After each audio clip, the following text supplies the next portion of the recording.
2 taon nang mag-asawa sina Carl at Isa, ngunit hindi pa rin sila binibiyayaan ng anak. Para kay Carl ay ayos lang naman. Di pa naman siya handa na magkaroon ng anak at mas gusto muna niyang ma-enjoy nilang mag-asawa ang kanilang marriage na wala pang anak na iniintindi. Gabi-gabi, palaging mainit ang gabi nilang mag-asawa at pareho naman silang masaya. Nang gabi ngang yun, nakayakap si Isa sa kanya at handa na sa pagtulog. Kakatapos lamang nilang gawin ang bagay na iyon at pareho pang nasa ilalim ng kumot. Ngunit dahil sa pagod, hindi na sila nag-abala pang mag-ayos ng mga sarili. Nagkumot na lamang sila at pagsapit na naman ng madaling araw, tiyak na mag-aaya na naman ang kanyang asawa. Kadalasan kasi, ito ang mas agresibo sa bagay na iyon. Minsan pa sa sobrang pagod niya, hindi niya nagagawa ang obligasyon niya rito. Ngunit mapursigi ito at ito na ang gumagawa ng bagay na dapat sana siya ang gumagawa. Sa katahimikan ng gabi, nag-iisip si Carl para bang may bagay siyang naisubukan ngunit hindi niya matumbok ang bagay na iyon. Lahat naman pinasubok niya na sa kanyang misis. Lahat ng gusto kasi niya, ginagawa naman ito. Lahat-lahat nasubukan na nila ng kanyang misis at wala naman siyang nagagawa kundi ang magpanggap na siya ay nasisiyahan. Ang totoo, hindi talaga niya makuha-kuha ang kanyang nais na maganap. Naisip ni Carl na baka naghahanap siya ng kalinga ng ibang babae. Aaminin niyang nakagawa rin siya ng kasalanan kasama ang ibang babae habang kasal sila ng kanyang misis. Hindi rin niya nakikita ang sayang hanap niya sa ibang babae. Para bang pagkatapos niyang makuha ng 1 oras ang babaeng kanyang kasama, itatapon na lamang niya basta. Hindi pa rin talaga siya nakukontento. Para siyang hindi mapakali at talagang may isang bagay siyang naisubukan. Nang gabi ngang yun, hindi halos nakatulog si Carl. Maraming bagay ang bumabagabag sa kanya. Naguguluhan siya sa kanyang sarili at talagang may mali sa kanya. Kung ano iyon ay hindi niya pa alam.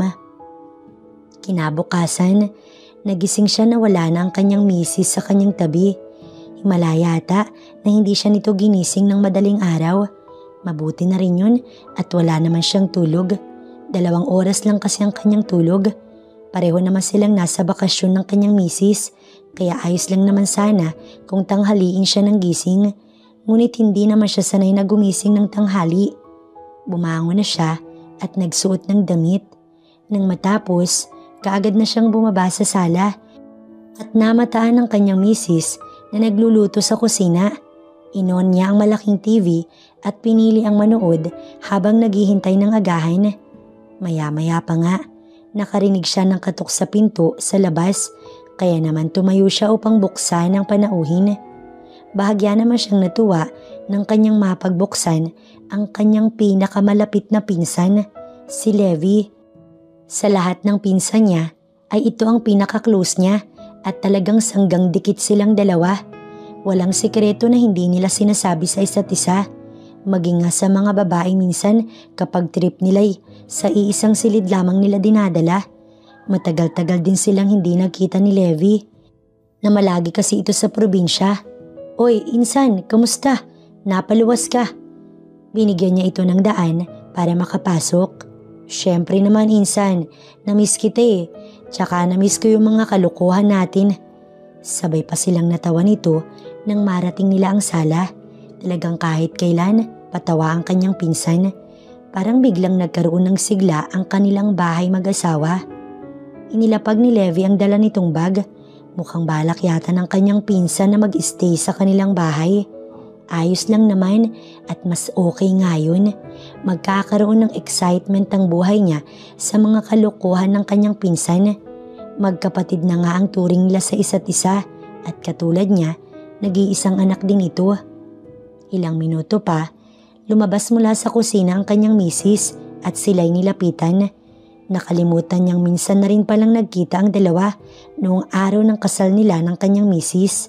Kahit papaano, magkakilala naman ang mga ito. Binati pa nga ito ng kanyang pinsan at tinukso pa silang gumawa na ng anak nang sa ganun daw magkaroon na ito ng pamangkin. Natawa na lamang ang kanyang misis Sabay sabi na darating din daw ang araw na iyon. Pwede bang dito muna ako, insan? Bakasyon lang. Boring din sa probinsya eh. Naku, para ka namang iba. Alam mo namang welcome ka rito ng anumang oras. Kahit ilang taon mo pa gusto. Sagot niya rito na hindi naman kinontra ng kanyang misis. Kahit kailan talaga napakabait ng kanyang asawa. Sumusunod lamang sa lahat ng gusto niya. Halika kayo, kumain na tayo. Luto na iyong agahan. Sigurado kung pagod na itong si Levi sa biyahe. Alok ng kanyang misis na kaagad naman nilang pinaunlakan. Gutom na rin naman siya, tiyak na ganoon din si Levi. Hating gabi daw kasi ang biyahe nito at saktong umaga nang nakarating sa Maynila. Nang araw na iyon, inaya ni Carl ang kanyang pinsan na lumabas, ngunit ito ay tumanggi. Masyado rin itong pagod sa biyahe at inaantok. Hinayaan na lamang ito ni Carl at iginiya pa sa bakanting silid ng kanilang bahay.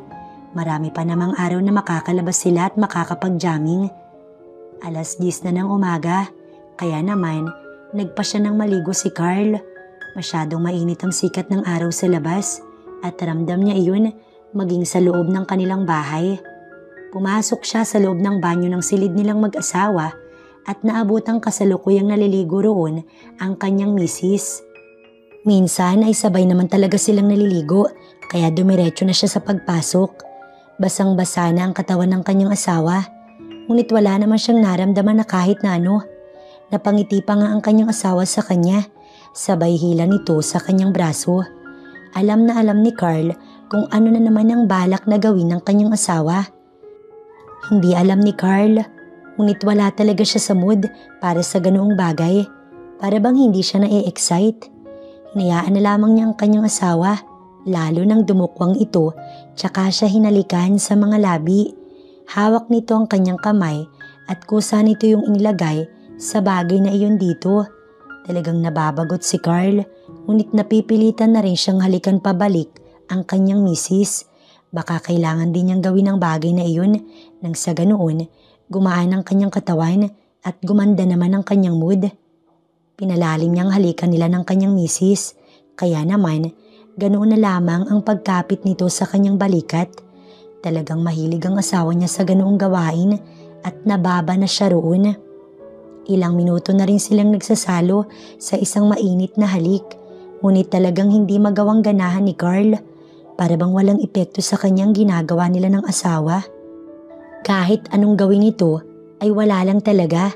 Hindi siya na-excite at iba ang nais niyang mangyari. As usual ay hindi niya matukoy ang bagay na yun. Babe, bakit ganito? Ayaw mo ba? Baka sa boses ng kanyang misis ang pagkadismaya, ngunit naroon pa rin naman ang pagkadesperada nito. Alam niyang kapag inumpisahan ng kanyang asawang isang bagay, hindi ito tumitigil hanggang sa hindi nito nakakamit ang bagay na iyon. Napabuntong hininga si Carl, maging siya naguguluhan sa kanyang sarili. Wala ako sa mood eh, mamaya na lang. Sinabi na lamang niya iyon para hindi na mapagod ang kanyang misis. Lukot naman ang mukha nito at mabilis nang tinapos ang paliligo. Tsaka na siya naligo nang makalabas na ito ng banyo.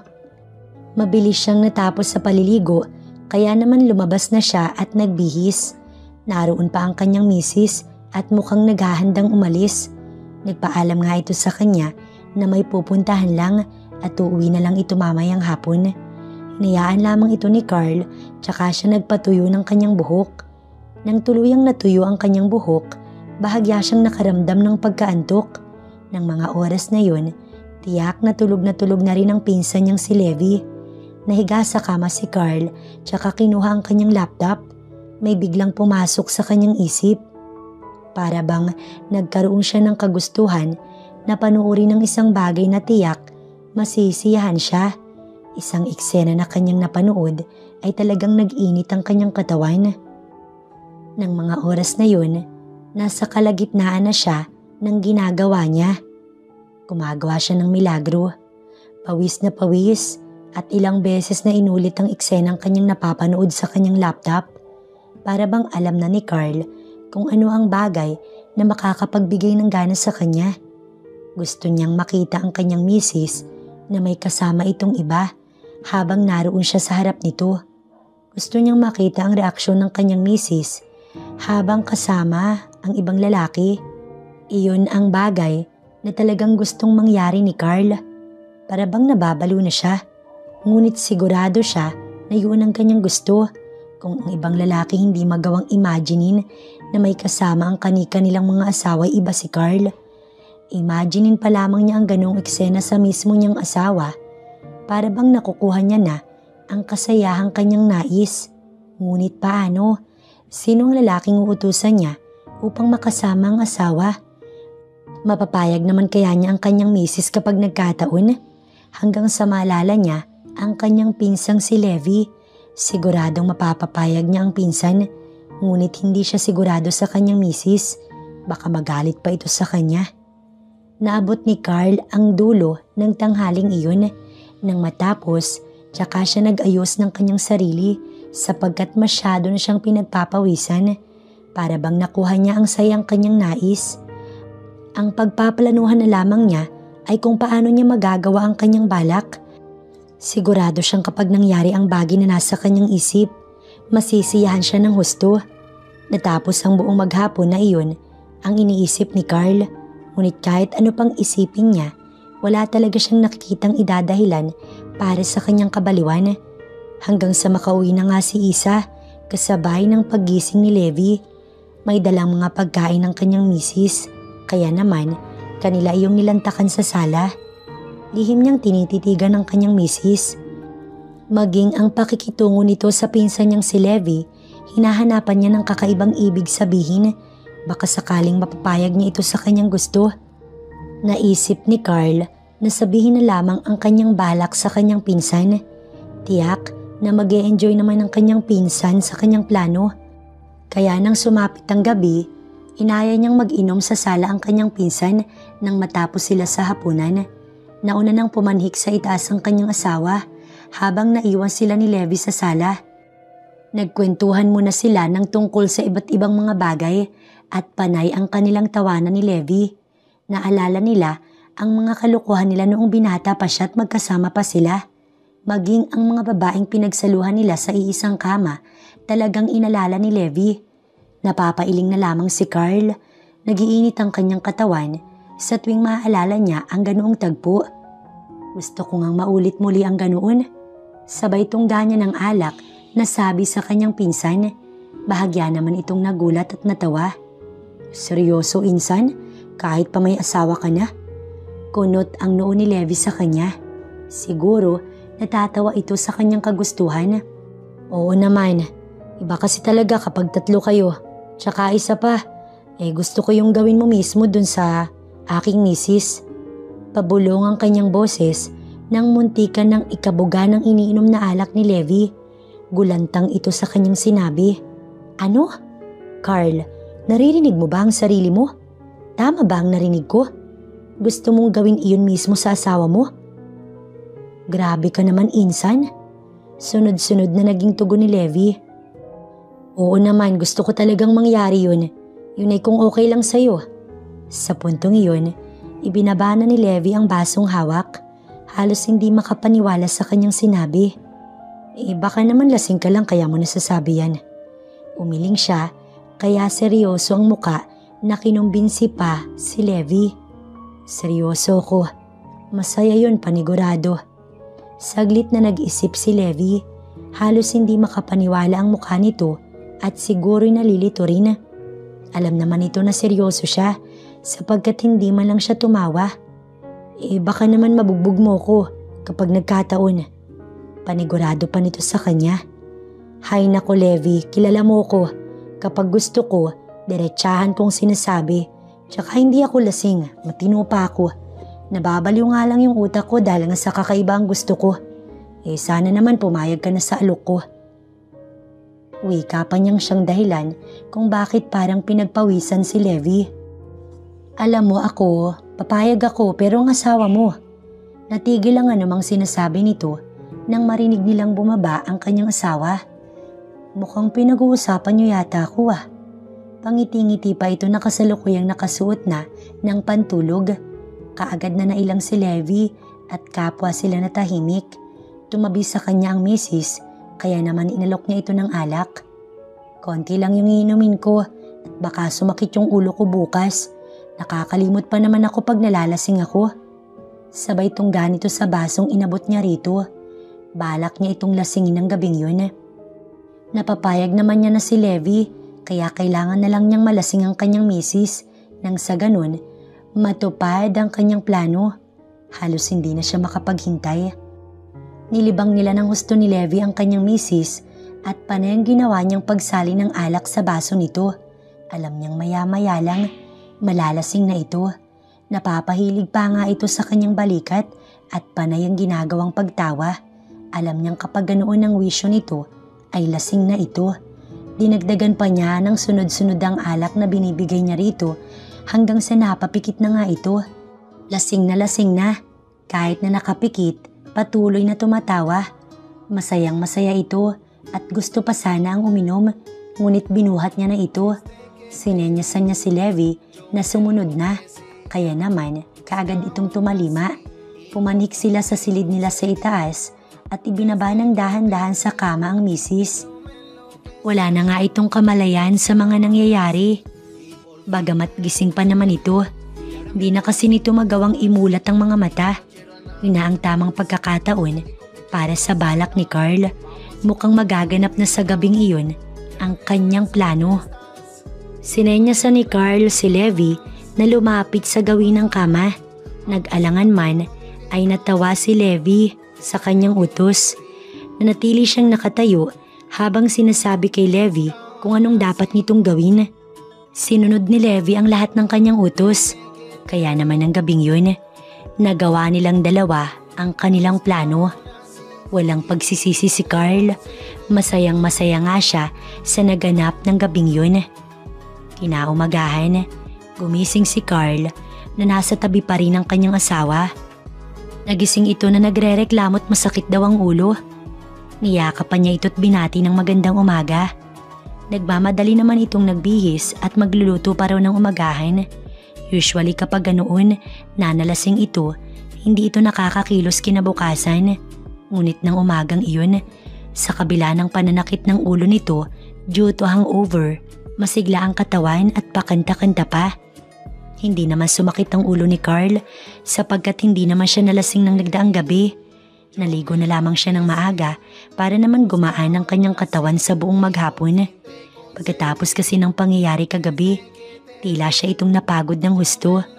Pagbaba niya sa sala, naroon na sa kusina si Levi at kasalukuyang tinutulungan sa pagluluto ang kanyang misis.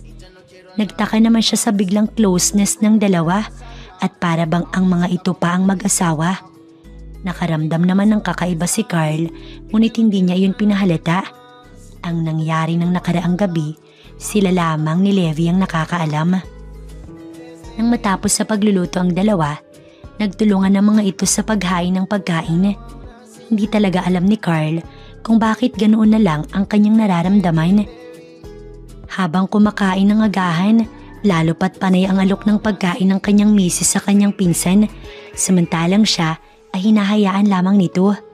Hindi alam ni Carl kung pagsiselos ba ang kanyang nararamdaman, sapagkat tagumpay nga ang kanyang plano. Natapos sila sa pagkain at lumipas sa mga oras, nalihim lamang na binabantayan ni Carl ang kilos ng kanyang misis. Para bang masayang masaya ito na naroon si Levi. Hanggang sa isang gabi, bigla na lamang nag-init ang katawan ni Carl ng kanyang yakapin ng kanyang misis. Ngunit tila walang pakiramdam ang kanyang misis at hindi man lang nag-abalang gumalaw. Nagawa niya pa itong gisingin para sana yayain sa bagay na yun. Ngunit kataka-taka na ito ay tumanggi. Pagod daw ito at gusto raw nito ang magpahinga't matulog. Tiniis na lamang ni Carl ang buong magdamag habang nagiinit ang kanyang katawan. Siguro nga'y karma niya na iyon. Hanggang sa sumapit ang umaga at nagpaalam muna siya sa kanyang misis. Tumawag kasi ang kanyang isa lang sa kaibigan at may proposal nga raw ito sa kanya. Nakaligo na rin si Carl at handa nang umalis, kaya humalik na siya sa kanyang misis. Tinanguan lamang niya ang kanyang pinsan bago siya tuluyang umalis. Papalabas na siya ng subdivision nang maalala niyang naiwan pala niya ang kanyang cellphone. Ayaw na sana niya iyong balikan, ngunit kailangan niya iyon at naroon ang address kung saan sila magkikita ng kaibigan. Nahirapan pa nga siyang mag-U-turn ng sasakyan, kaya lumabas na siya at tinakbo na lamang ang kanilang bahay. Ilang di pa lang naman kasi iyon mula sa entrance ng subdivision. Bukas ang pinto ng main door ng bahay nila, kaya dire-diretso na siya sa pagpasok. Papanhik na sana siya sa hagdan nang makarinig siya ng mga ingay na nanggagaling sa silid na inuuko pa ni Levi. Dala ng kuryosidad, nagawa niyang sumilip sa pinto na nakalimutan yatang isara. Kitang-kita niya ang kanyang asawa. Masayang masaya ito habang kasama si Levi. Halos hindi nito malaman ang gagawin ng mga oras na yun. Naririnig pa niyang sinasabi nito na mas gusto niya raw si Levi kaysa sa kanya. Nasaktan si Carl. Gusto niyang sumabog sa galit ng mga oras na yun, ngunit nagawa pa niyang panoorin ang ginagawa ng mga ito. Wala namang kalam-alamang dalawa na naroon siya at nakasilip lamang sa pinto. Sa kanyang galit, nagawa na niyang pumasok sa loob ng silid na inuuko pa ni Levi. Nagulat ang kanyang asawa, ngunit hindi man lang tumigil. "Oh, may nakalimutan ka ba?" Simpleng tanong pa ni Levi na hindi man lang natinag sa higaan nito. "Kailan niyo pa ginagawa to ha, Isa? Kailan mo pa ako niloloko?" Malakas na sigaw ni Carl at bakas naman ang pagkagulat sa kanyang asawa. "Niloloko? Kailan, Carl? Sa naalala ko, ikaw ang may gusto nito. Diba? Ito yung plano mo. Noong gabi nga akala mo lasing na lasing ako." "Oo, Carl. Alam ko ang mga nangyari noon. Iba ka rin, no? Anong klase kang asawa? Ikaw ang nag-udyok sa akin upang magkasala ng ganito. Ngayong nag-e-enjoy ako sa piling ni Levi, ay tsaka ka magre-react ng ganyan? Hindi pwede. Ngayon pa na alam ko na ugali mo. Para lang sa kaalaman mo, Carl, boring ka. Walang silbi. Sa una ka lang magaling, kaya kung ako sa'yo, wag na nating patagalin to. Maghiwalay na tayo." Nagbunga ang kagaguhang ginawa ni Carl sa kanyang misis. Hindi naman niya ito masisisi sapagkat siya rin naman ang dahilan ng lahat ng mga nangyari.